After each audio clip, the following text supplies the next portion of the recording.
My God, these Chicago companies, these foreign, I'm gonna say foreigner slash Chicago companies.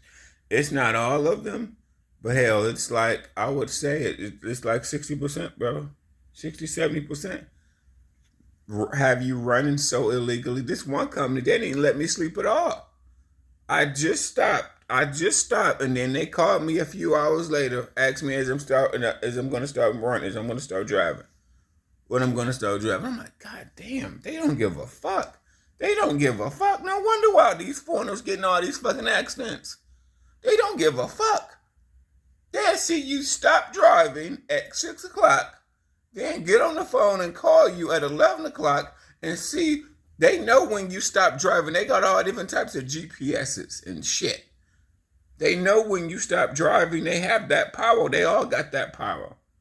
Okay? They see I stopped driving at 6. They call me at 11 when you gonna start driving. These companies are fucking terrible. Here's the thing. What power does a driver have? Actually, I don't have no power. They have all the power. They book the loads. They tell me when to run, when not to run. They have all the power. Hell, they can report their shit stolen. Then I get caught driving their shit. I get arrested. I get fucking locked up, actually. I mean, I know, I remember because the JB Hunt driver got caught. Well, JB Hunt had reported one of their trailers stolen a while ago, and the JB Hunt driver was just doing the delivery as normal, and I think that was on one of their dedicated accounts too, and then the JB Hunt driver got fucking arrested. I'm like, it was just really a misunderstanding because she was on like one of their dedicated accounts, just delivering the trailer. She got pulled over, and they said the trailer was fucking stolen. But JB Hunt has reported the trailer stolen. JB Hunt had thousands and thousands of trailers, bro. Thousands. They just can't keep track of them bitches. You got probably 30,000 trailers. JB Hunt probably got 30,000 trailers all over this motherfucker.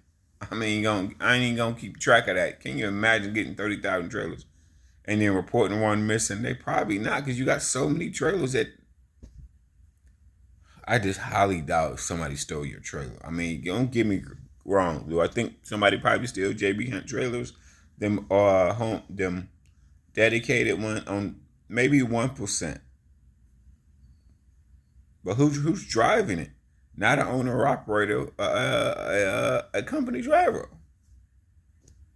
or not a lease person. Anybody, it's owner operator. I mean, a JB Hunt company driver was pulling the ticket to the Home Depot. No, they got arrested because JB Hunt said the trailer was stolen. I'll never forget that. That was a few years ago. What power do you have as a driver? They run the fuck out of you. They run the fuck out. They don't give a fuck. What is wrong with these motherfucking foreigners, bro? They don't give a fuck. No wonder why they accident rate so high. This is why they accident rate so high. You got drivers driving sleepy as fuck. They don't want you to get no sleep. Several motherfuckers just be calling me, go fuck y'all. Good thing you got out of that. Good thing you got out of from that company. See, you don't know how shady it is till you start pulling loads for their ass. They don't want you to sleep at all. They all shady as fuck. I'm sorry. They don't want you to sleep at all. Like, goddamn. The load, this particular load I was on, it had a window, right? So it's supposed to have been due in between 8 o'clock and 4 o'clock. So it's really no reason for you to call the driver due off the middle of the night. What type, you know what I'm saying? Because he got about 500 miles to go. It's no reason for you to get up and call the driver at 11 o'clock at night and be like, hey, when you gonna start driving? I wouldn't, you know what I mean? Who does shit like this? I mean, this fucking shit's crazy. They don't give a fuck about you flipping the truck over. They don't give a fuck about accidents and nothing. They just want you to deliver that motherfucking load. This shit is crazy. I'm sorry, bro. All these random ass people calling me, this person calling me, that person. Fuck y'all. Fuck y'all. I mean, what? They don't see me. To me, here's the deal. They don't know. I drove past one of the loads was going past Columbus. I'm like, oh hell, I'm getting out of this bitch. I'm getting out of this. Fuck y'all. Fuck y'all. Fuck y'all, man. See that's what other carriers don't know. Other carriers don't know that it's about 70 to 60%. No, I'll probably say 70% of Chicago-based companies are working the fuck out of drivers. They're making them driving illegal. How can the driver prove how much you? How can I prove who? How can I prove and then who can I tell? How can I get the carrier in trouble? Basically, how I'm looking at it, shit, I can't get the carrier in trouble. They can get me in trouble. They can call, have their shit reported stolen. Then I get pulled over. I'm fucking driving. They take my ass to jail. How can we get the carrier in trouble? We can't even get the carrier in trouble. We can't get the carrier. From what I'm looking at it, make a bad review. Oh well, nigga. These companies got so many fucking bad reviews. A bad review don't do shit. Like seriously, Super Ego spending $1,000 a day in marketing. Let me tell you something because I understand the marketing pattern. Tony Robinson probably spent $2,000 a day in running ads because I see his ads all the fucking time. Companies like Super Ego probably spending about $500 to $1,000 a day running ads because you see their ads everywhere, bro. But they got that money. Remember, you do the calculation on 300 trucks. 300 trucks, they're probably making $1 million a week gross. Okay, but they got to take out fuel and all that other shit. They're making $1 million a week gross, bro. I bet it is because you got 300 trucks with all 3 of them different companies. They got enough money to spend $500 a day. Shit, let me do more than that. Let's just say $1,000 a day in marketing. They got enough money to do that a day. They making killing money a day. They doing business. The one thing I learned from the gurus is that whatever you do for a business, you need to have the ability to scale. Scale. That's where the money's at. It's the ability to scale. And then with the super egos, you got about a quarter of the drivers are what I like to call displaced. They can't get a job. I don't even know how many. So it's a quarter of drivers don't have a lot of options. We're gonna include SEP drivers too. Everybody. Well, you ain't gonna get hired. You may not get hired. So that's about a quarter. Just because you got a CDL don't mean motherfuckers will hire you, man. And then it's a company to company. Your life is so different. OTO, you a dumb driver because you don't know where you're going. We don't talk about the bits and pieces. You go to random ass warehouses not knowing what you're doing, not knowing where the fuck to go. The dispatcher control everything. You don't know what type of load you're gonna get. See, when you work with set customers and deliver set freight, that automatically make your job 3 times easier. Because you're not knowing about where you're going. You're not worried about the pickup number. You're not worried about the load too fast or not. Hell, if it's real dedicated, y'all may even work the same weight. So you only got to worry about the weight. You may be on an account, everything is 20,000 pounds. Right? You only got to worry about getting an overweight ticket and all that other shit. What account was that I was on? I think Target.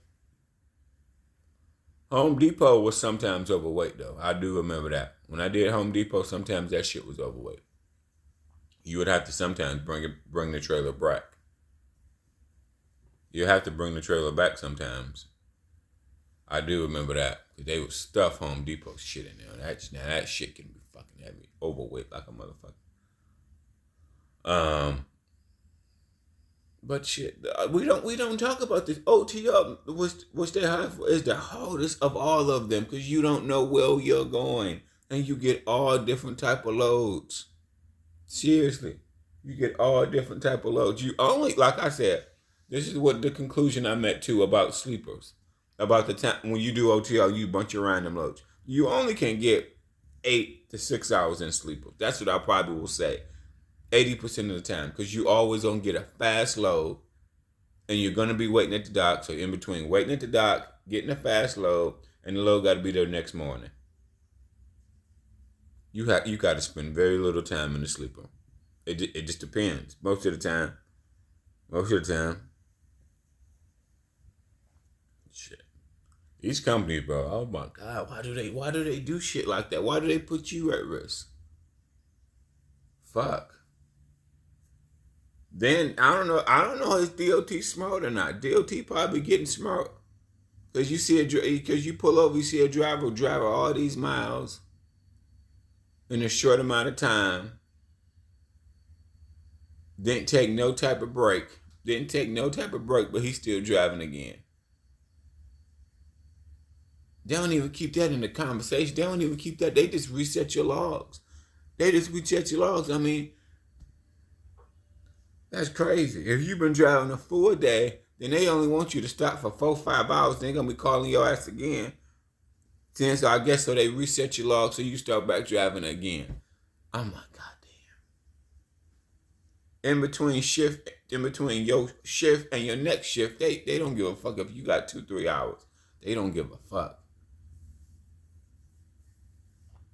Well, they go in there and they erase it. So I don't know how DOT gonna be able to prove that, because they go in there, they erase your logs. That's what I will say. They go in there when they this is what they mostly do now. A lot of them do now. They just erase your logs. So when they erase your logs,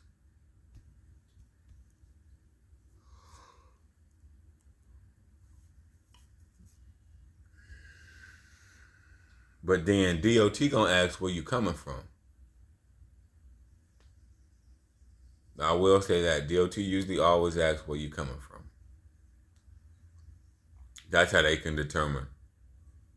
That's how they can determine. It's probably ways for DOT to figure that shit out. I mean, I'm sure it is. I just can't think of it. Well, knowing where the driver got started from. Period. But they don't give a fuck, bro. And then only seeing like a 4-hour break. Well, they may not see that because, like I said, when they reset the logs, the shit at everything. Your previous shift get completely changed. Your previous shift get completely changed, bro. These companies don't give a fuck. I'm like, God damn, bro. See, if I was pulling for Sam's Club or Target, this is your job. It was so easy. It is. Oh, delivering plan, dude, that shit is so easy, bro. You don't even talk to your dispatchers. That's another thing about when you work on more dedicated. When you do more dedicated, you don't talk to your dispatcher as much. You're not dealing with all these type of problems. OTR, you're dealing with a bunch of problems. Waiting that long docs time.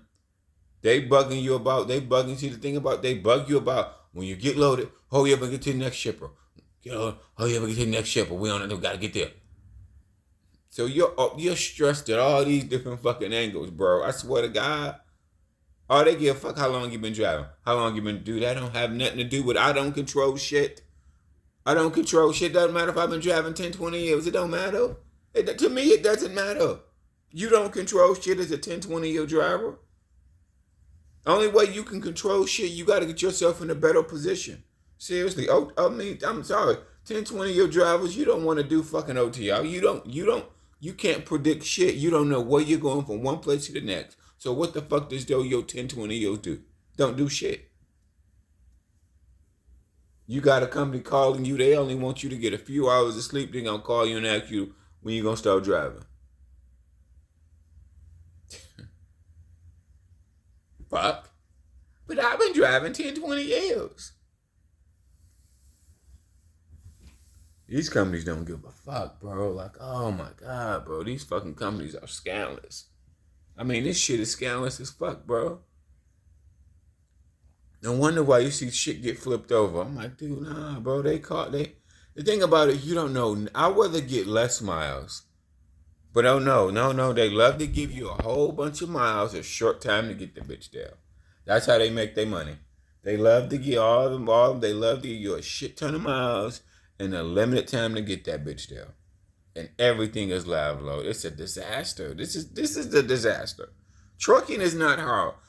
When the right comes to see new drivers, go to the right account. Don't listen to motherfucking old people talk about. I used to think that too, thinking being over the road is everything. No, being over the road ain't everything.